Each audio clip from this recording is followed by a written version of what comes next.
We already covered the basic use of the SUMIF and the SUMIFS functions, but now I want to show you why SUMIFS is my absolute favorite function of all.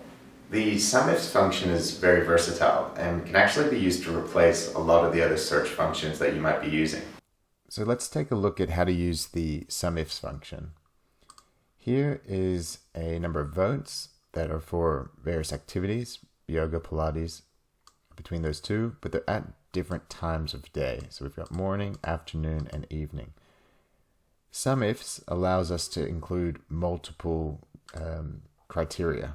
So in this example, we're going to look for only the votes for Pilates that were also in the evening, which was going to ignore all votes for Pilates that were in the morning. The way we can do that is equals SUMIFS. We enter first our sum range, which is the votes. That's what we're going to be adding up.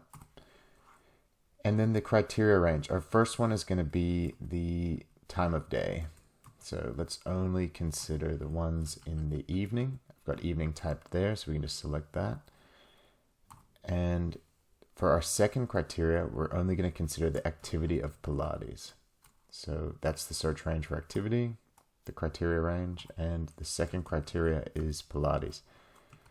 So we should see 4 because there's only 4 votes for Pilates in the evening. Now, if we change that to morning, we can see that there's 2 morning Pilates options, so we should see a total of 6.